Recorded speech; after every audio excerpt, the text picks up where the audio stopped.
ଶଳା ବିବାହରେ ଖୁବ୍ ନାଚିଲେ ରୋହିତ ଶର୍ମା। ପଡ଼ିଆରେ ମାଡ଼ ଯେମିତି ଷ୍ଟେଜ୍ରେ ନାଚ ବି ସେମିତି।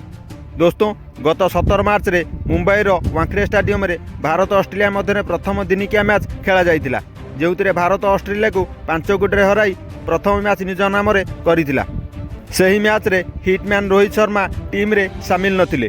ସେ ନିଜ ଶଳା କୁନାଲ ସାଜଦେଙ୍କ ବିବାହ ଉତ୍ସବରେ ଯୋଗଦେଇ ଖୁବ୍ ଏନ୍ଜୟ କରୁଥିଲେ। ପଡ଼ିଆ ମଝିରେ ଶାନ୍ତ ସରଳ ଭାବେ ଗୋଟେ କୋଣରେ ଛିଡ଼ା ହୋଇ ରହୁଥିବା ରୋହିତ ଶର୍ମା ନିଜ ଶଳା ବାହାଘରରେ ଆଉ ନିଜକୁ ସମ୍ଭାଳି ପାରିନାହାନ୍ତି।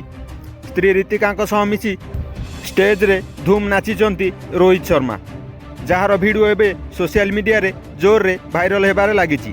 ରୋହିତଙ୍କର ଏଭଳି ଡ୍ୟାନ୍ସ ଦେଖି ତାଙ୍କ ପ୍ରଶଂସକମାନେ ତାଙ୍କର ଖୁବ୍ ପ୍ରଶଂସା କରୁଛନ୍ତି।